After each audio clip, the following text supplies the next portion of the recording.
I'm gonna go ahead and start a little early. I was just sitting here staring at all these papers I printed out and all the different notes I took everywhere. And so today in Oklahoma, House Bill 2288 came up. I called my House of Representatives. Hi, Angel.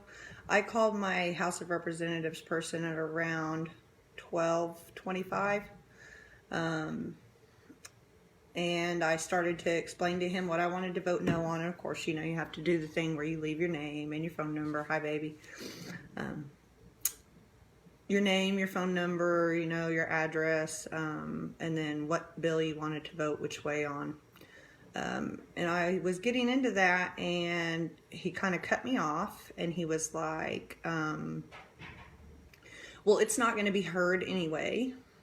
And I was like, what? And he said, basically, they broke it 11 o'clock till next week. So they put a recess in at around 11, and they hadn't heard that bill yet. So since they hadn't heard House Bill 2288, it will not be on the ballot until sometime next year, if they even talk about it then. So if you're in Oklahoma, be sure and watch what Senate bills are going to come out, and then call your rep and let them know how you feel about those Senate bills. The one today was for Tobacco 21, which I actually don't have 8 billion pounds of problems with, but I do have an issue with the fact that there are already 18 and 19-year-olds smoking. And so if they can quit using a vape product which does not have the 5,000 chemicals, it only has the nicotine in it, then I don't think that should be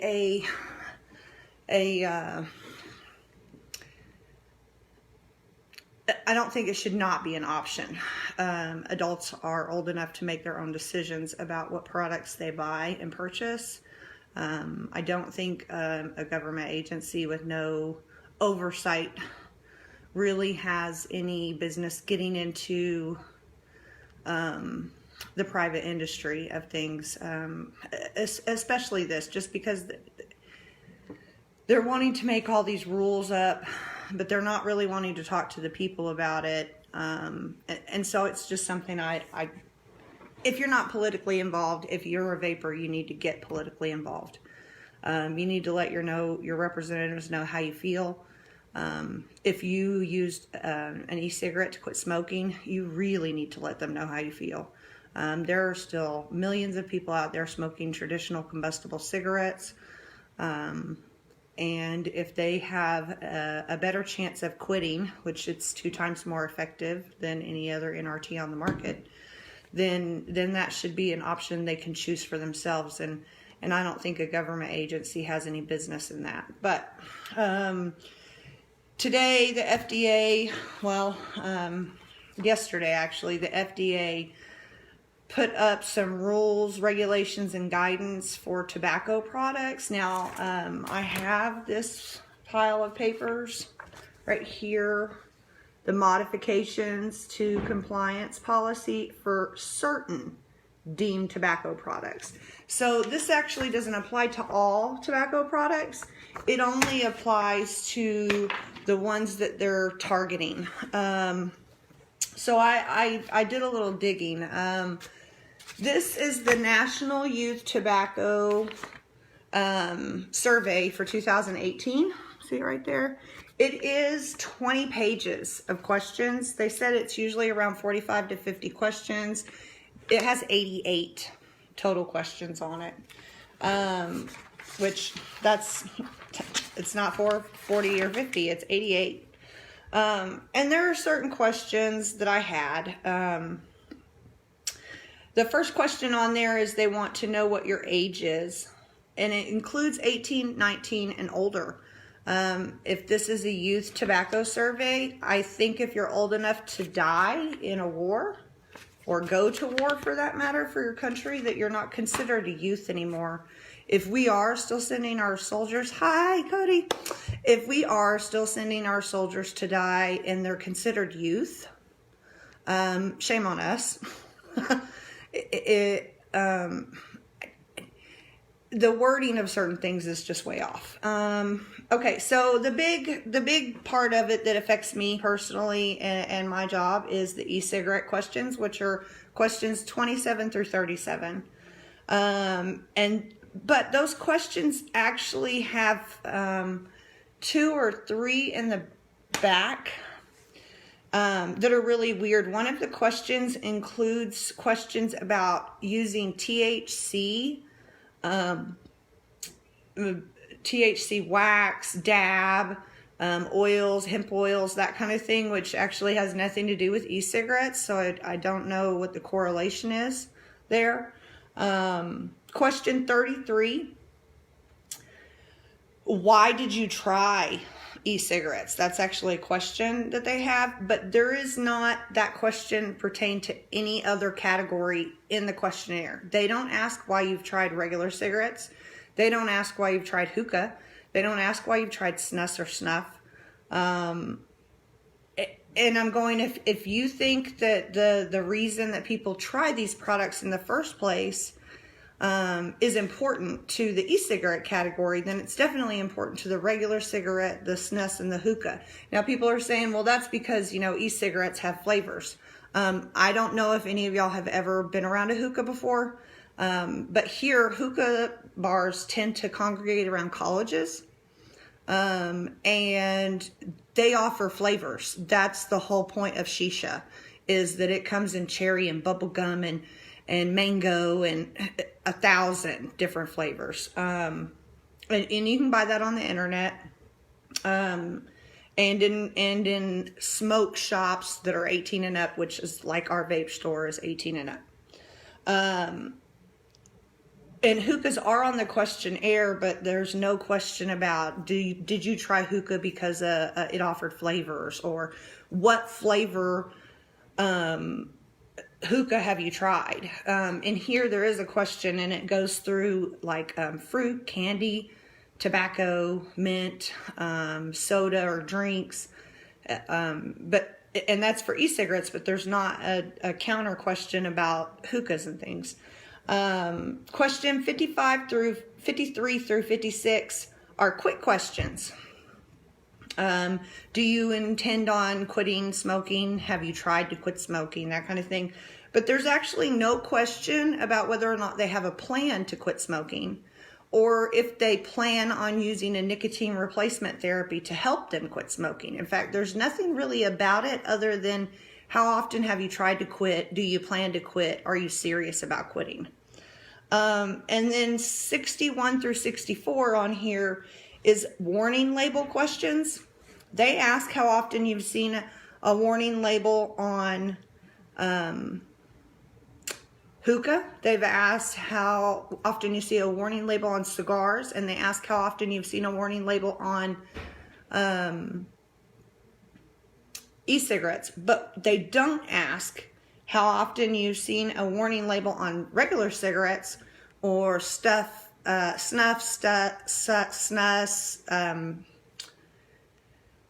oral tobacco.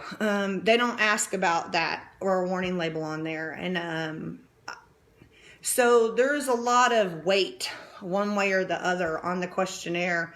They try to ignore what we would consider standard combustible cigarettes or smokeless tobacco, like plug tobacco, that kind of thing.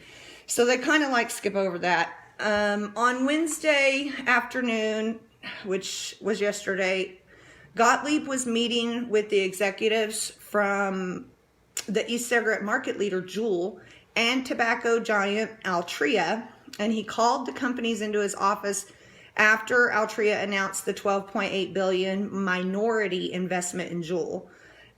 Just 2 months after saying that flavors in the pod-based e-cigarettes Juul popularized drove the surge in teen use, they bought into the company that did that. So he's a little concerned about that. And he's also moving up the application deadline for most flavored e-cigarettes by a year. So it'll be August the 8th, 2021. And these, of course, do not apply to menthol, mint, or tobacco Flavors the FDA has said it wants to preserve because they're available in cigarettes and help switch adult smokers. Now, I don't know about you, but I've tried a lot of tobacco vapes. I don't like most of them. I don't like the way they taste. It's not similar to a cigarette. So I had to find a flavor, and mine's Wookiee, that helps me not want to smoke and that I enjoy the flavor enough of that I'll keep doing it. Because I really didn't like a lot of the other flavors that were available. So he is wanting to put up these deeming guidelines and regulations. So the FDA regulation guidance, if you go to www.fda.gov/tobacco products/labeling/rules regulations guidance/ you get what I'm saying. You have 30 days to make your feelings known. It's on the FDA website. You can do so anonymously. It just gives them some feedback from the regular citizen's point of view. The proposal, which is now open for public comment, outlines new restrictions for most e-flavored cigarettes, speeds the agency's deadline to review flavored nicotine products, and allows it to pull e-cigarettes from the market. If finalized, this will likely remove some flavored e-cigarettes and cigars from stores, the FDA said. Basically, they think that flavored products represent a greater risk to youth appeal. So when they're looking at public health value and redeeming qualities of products, they generally feel that flavors have more to prove at this point, and they're the ones driving youth use. So we want to do a proper evaluation through assessment processes. Like I said, if you paid attention at the first, they only asked about what made a person decide to use a product on e-cigarettes. They didn't ask that about cigarettes. They didn't ask that about snus. They didn't ask that about hookah. So they really, even their questioning is quite targeted to point everything in the direction of, oh, e-cigarettes have it because of this. So to me, it just feels like it's, hey, sheep, lead in line. So I went to look up some statistics about things because they're saying that youth smoking has reached epidemic proportions. So when I was looking in 2018, about 2 of every 100 middle school students and about 11 of every 100 high school students reported current use of 2 or more tobacco products in the past 30 days. So basically they're saying out of all the kids that said, yes, I've taken a puff or 2, or yes, I've tried an e-cigarette, anywhere from 2 to 11% of them are using more than one product. Now, in 2013, which is 5 years ago, about 9 of every 100 middle school students and 31 out of every 100 high school students said they had tried 2 or more tobacco products. So the numbers have decreased. But they don't really want to tell you that, because then their epidemic is something that they are misconstruing. So I looked to see what the most prevalent underage drug, because cigarettes are considered a drug, is used by youth in America. So it's actually not e-cigarettes. It's not cigarettes.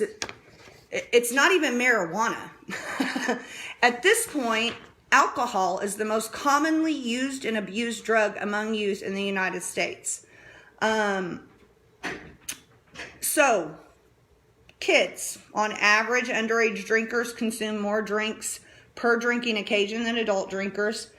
30% of all youth surveyed in 2017 for the Youth Risk Behavior Survey, 30% drank some amount of alcohol.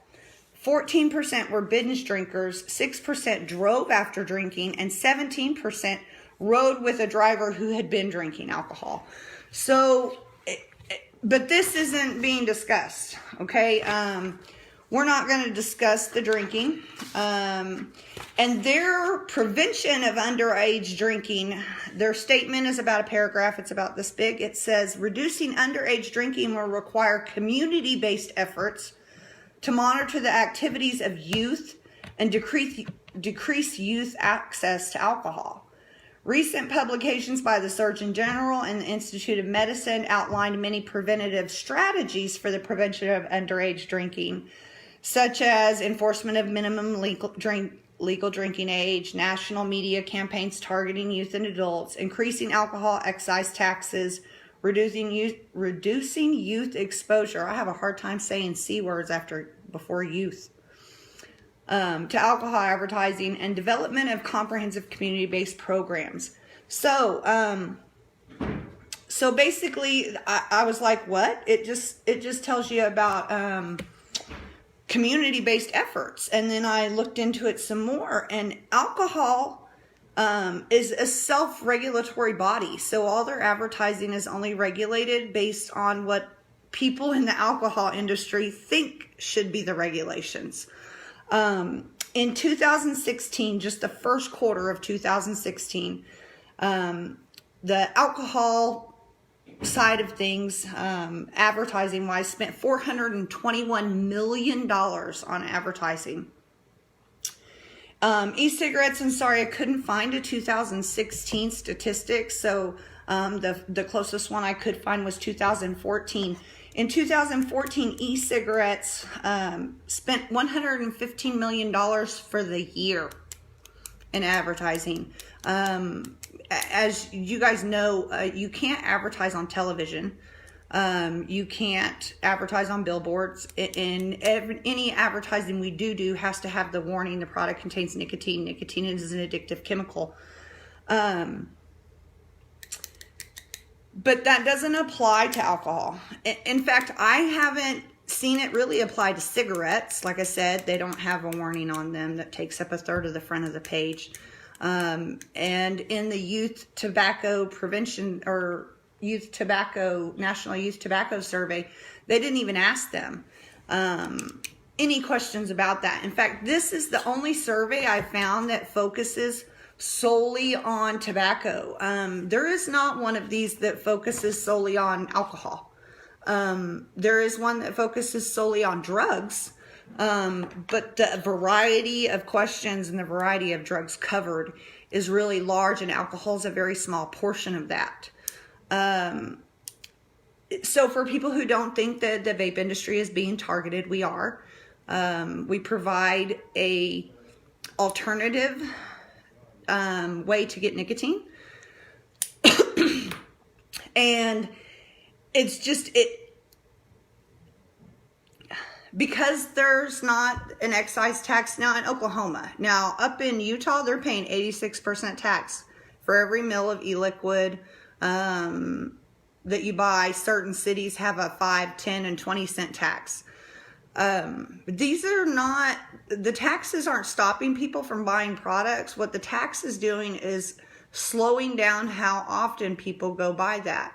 When you hear about in the news that your product like e-liquid is going to be taxed 86%, and you don't know that cigarettes are already taxed 95%, then you don't know that it's actually cheaper to vape. It's a lot more convenient to stop at a corner store and get a pack of cigarettes than it is to go to a vape shop to find good e-liquid. And so some of what they're proposing in this guidance is just to take e-cigarettes out of convenience stores. But if you're going to do that, you should take all cigarettes out of convenience stores. Convenience stores are the highest incident of selling to minors. They don't check ID as frequently as other places do. So if you're going to pull a nicotine product, this is only nicotine, mind you. It doesn't contain the 5,000 known carcinogens that are in cigarettes. Why are you going to pull the product that only has 5 chemicals in it, 5 ingredients, and then leave the product that has over 6,000? Youth smoking has decreased. Youth vaping has increased. Those aren't lies. It's the truth of the matter. But the problem is when you're looking at the solution to alcohol, the solution is for parents to parent, for people to be aware, for you to pay attention to what your kids are doing. When it comes to electronic cigarettes, they're basically going, None of the parents have to do their job. We don't care if the parents do their job. We're just going to take all the option away. And so it just doesn't even out. They don't do that with cigarettes. They're not talking about removing all cigarettes and cigars and those wraps. And they're not talking about taking all that off the market and only making it accessible in tobacco 18 and up shops or 21 and over shops. They're just talking about doing it to electronic cigarettes. So it is very targeted. One of the things I read today was, I found it ridiculously funny, was that the proposal, Scott Gottlieb's proposal, comes after months of pressure on the FDA to control a recent surge in teen use of e-cigarettes. Actually, that's written backwards. The FDA is the one who is putting all the pressure out there. They're pressing the media to tell people about the epidemic. They are pressing the government to put Tobacco 21 on the books. They don't really want our opinion or our vote. The FDA doesn't. They just want to do what they want to do. And so, but you know, it's going to change. Scott Gottlieb is stepping down as of next month. So I know he's the devil we know, and that's always better than the one you don't. And I am a little concerned with who they're going to put in office.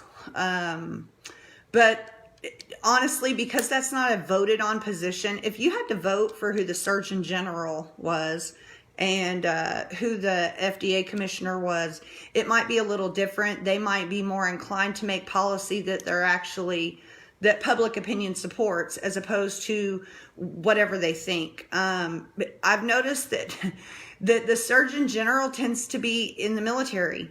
I don't know if a military person is the best person to decide what's good for the health of the American people.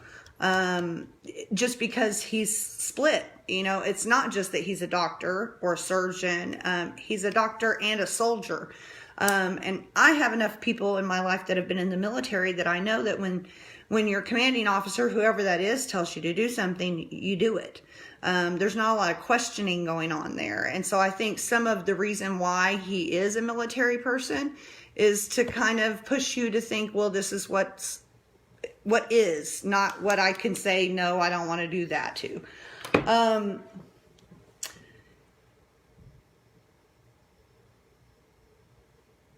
Yeah, that's it, honestly, and that's what they're going to do, because Angel's right. It does sound like they're trying to head towards prohibition, but it's not of everything. It's specifically this. And so, you know, as an industry, we're finding ways around this.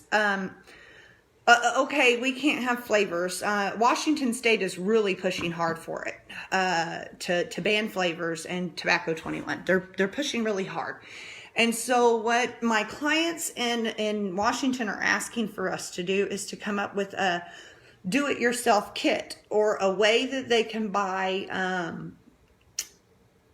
our e-liquid with no nicotine in it at all, with a flavor in it. And the reason they're doing that is because if there's no nicotine in it at all, the FDA has no regulatory say-so in any of it. It is not illegal to sell flavoring. You can buy it on Amazon. You can get a gallon of strawberry flavoring for nothing. You can add it to your food. You can add it to your chocolate milk. You can vape it. You can do whatever you want with it. Excuse me. So a lot of places where they are trying to ban statewide, or in an area they're banning the flavors, what shops are doing is they're going, okay, cool, I just won't put any nicotine in any of my stuff. And then you can ban that. And then you just sell nicotine shots separate. Those are things that you can buy. It's not like nicotine is even such a controlled substance that you can't buy nicotine. You can. You can buy little shots of it. You can buy drops from Camel makes sticks, and Marlboro does too, where you put them in water and they dissolve and you can drink it. So I don't know how much they really have a problem with so much nicotine, as they have a very big problem with the e-cigarette industry. And one of the reasons is they didn't get their hand in the pie early enough. If they had, they probably would have already started taxing the crud out of it. Or they would have already, had one of the big pharma companies come out with a vape kind of product to help quit smoking, which this, honestly, it makes more sense than anything I've ever tried before. It takes care of that need for the hand-to-mouth thing. You get a lung hit or a throat hit depending on, if you were a cigar smoker or a tobacco chewer. I've met people who dipped for 15 years and quit with vaping in 1 week because the flavor is so much better. You don't have spit cans everywhere. There's not ashtrays full of nasty ash and cigarette butts piled all over the place. And so it's just been, I don't know, it's been a crazy week in the industry in general.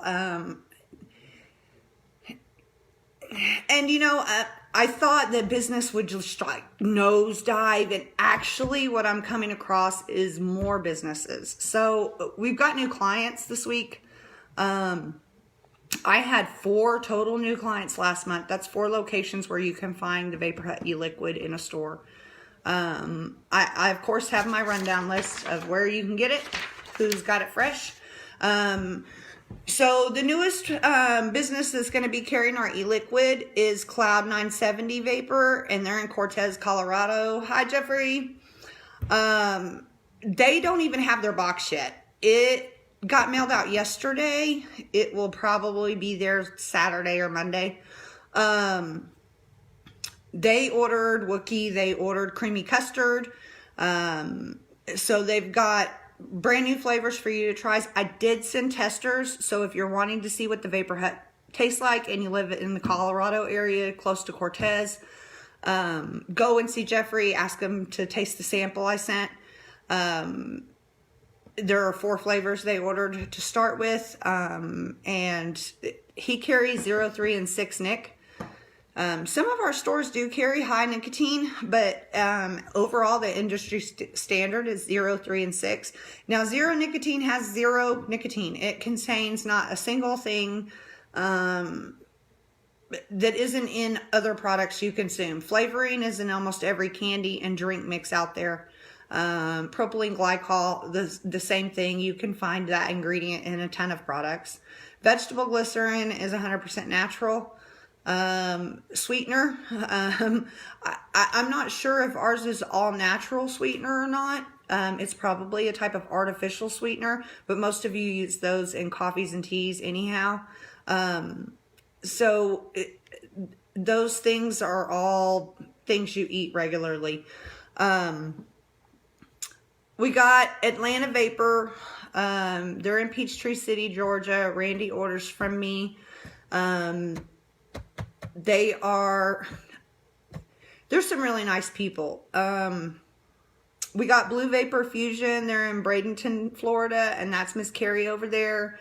Now we have quite a few that are in Florida. We've got the Village Vapor in West Palm Beach. The Village Vapor in West Palm Beach will be closing in April. However, stay tuned, watch their pages, go in and talk to them. One of the guys is getting out of the business, and so the other guy, Channing, will be opening up a new store, and he will still be ordering the Vapor Hut, hopefully. That's what they told me anyway, so I'm going to go with that. So if you stay tuned, as soon as I find out what the new store is going to be there, I will let you know.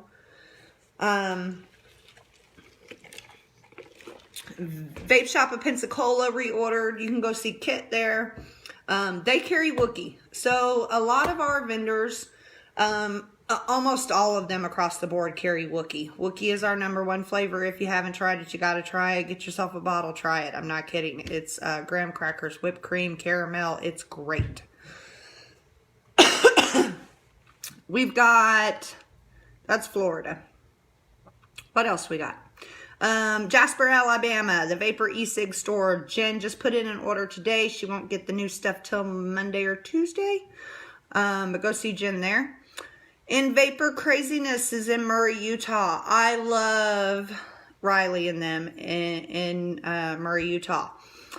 They are taxed to death. 86% on their wholesale. So if you guys are going to Utah, You might want to take your e-liquid. If not, go there. Support the local vape shops, please. They're paying 86% tax. So if you go in and you're going, wow, this bottle of this liquid, the Vapor Hut liquid costs this much in my state, and here it's like twice that.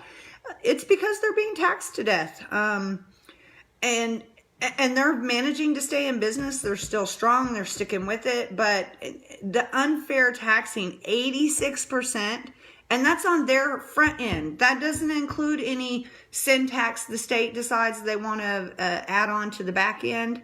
That's before they even get to price the product for customers. So if you want to know why in Utah your liquid is so expensive, it's because they're taxing it before it even makes it into the store. The minute they buy it, they got to pay tax on it. So it's just, some of these are just ridiculous. Vapor Hut in Marietta, Georgia. That is Mr. Taylor. They are really good. They carry a lot of flavors. So I think they're up to like 10 or 12 now. So if you're looking for a good range of flavors that the Vapor Hut makes, you can try them in Marietta. Tinker's Liquor and More in Dislodge, Missouri. You can go see Mr. Bill. They don't order a lot. Right now they're carrying buttery nipple and creamy custard, I think. But the more of you that go in there and ask for the Vapor Hut, the more flavors they might have to buy. We have the Village Vapor. I talked about them. The Garage Coffee, Music and More in Fort Stockton, Texas. Okay, so they have a veterans meeting coming up. If you are a veteran in the Fort Stockton, Texas area and you would like to meet with other veterans to discuss post-traumatic stress disorder or life coming back from the service, which I don't think they prepare enough of you for, go see them at the Garage Coffee and Music and More. They have great coffee, wonderful breakfast pastries, and they carry our e-liquid. So I actually sent 5 extra bottles to them this month. When they ordered, so that they can provide them for the veterans' use while they're there for free. My battery is doing its thing again and I hate it, but oh no, I don't. So go see them, and they're also going to have a concert on the 23rd of this month, which I'm going to send some swag for. So if you're looking for a great local band to go see, the Garage Coffee, Music and More in Fort Stockton, Texas can hook you up there, and you can get some cool vape stuff. Misty Mountain in Raleigh, North Carolina. That's Miss Natalie that orders from me. Misty Mountain does carry quite a few flavors too. They only carry 30 mils though. So if you're looking for a small bottle of e-liquid and don't want to spend a lot of money, go see them. Jam's Vaporium in Curtis Bay, Maryland. That's Sam. Mr. Sam only buys Wookie. Like I'm telling you, if you guys haven't tried Wookie, it's one of the best vape flavors I've ever had anywhere. It's really creamy and in depth. J&A Vapes in Staten Island, New York. They are our only shop on Staten Island. They're the only shop you should be going to. They're really great guys. They got great prices on things. Their customer service cannot be beat. It is even worth the drive if you don't live on Staten Island. Gadsden Vapes in Gadsden, Alabama. Now that's Joe Farrell. Now Joe also owns Be More Vapes in Baltimore and Southside Vapes in Southside, Alabama. So he's got 3 different locations where you can go and get the Vapor Hut. They order from one store and like distribute it out to everybody who has their favorites at each shop. Elite Vapes is in Owings Mills, Maryland, and that's Andrew over there. You can go see them. Now, I also have businesses in Japan. I have a new one called 517 Imports. And then we have Vapia, of course, in Okinawa, and they're serving both on-base personnel. You can order through the Okinawa shop and get your e-liquid delivered straight to your door if you're on base. Off base, they also have 2 other stores. In those stores, they carry 0 milligram e-liquid. So if you're wanting a taste of America over in Japan, you can hit them up for a really good vape flavor. They are carrying 20 some odd flavors now. They really like them, and it gives you a good groundwork to select a good flavor on. I will be doing another live feed in 2 weeks. In between now and then, if you guys have things that you want me to discuss, look up, talk about, whatever, send me a message, post it to our Facebook page, put it down in the comments of this episode. I'll go through it. I try to keep the content up to date. And I know we talked a lot of legal crap today, and I really hate doing that, but our industry is facing a dilemma. And if you guys, can say anything or do anything, it's talk to your representatives. Tell your family and your friends how long you smoked and how you quit. If you quit vaping, quit smoking cigarettes by vaping bubble gum, tell them that. If you guys were vapors and that's how you quit smoking and you don't vape anymore because you've kicked the nicotine habit, please tell me. I would like to get some information on how many people are actually using vaping to quit and then quitting vaping too. I know that both of my sisters vaped. They both quit smoking by vaping and then they quit vaping. So it's one of those things, you can get rid of it. You just keep stepping your nicotine down. They come in steps. You start at 24, 18, 12, 6, 3, 0. When you're at 0, you can start weaning yourself off that mouth hand habit. I think that's it. I've got some reviews coming up in Scotland. When they come up, I will post them to our Facebook page. You can see what Scotland thinks of the Vapor Hut. I've been trying to get different reviews from people in different areas of the world, because if you know that you like a flavor, and then you hear about a flavor and you go look it up and there's a review from every country or every continent, you're more likely to say, okay, it's a good, well-rounded flavor. And I think that speaks volumes for the ability of our company to meet a customer's flavor demands, and flavors are important. If it wasn't, everybody be eating sawdust. So if you like your flavors and want to keep them, please contact your representatives. Let them know that that's what you use to quit smoking and that it works. Thank you guys, and we'll see you next week. Have a good day.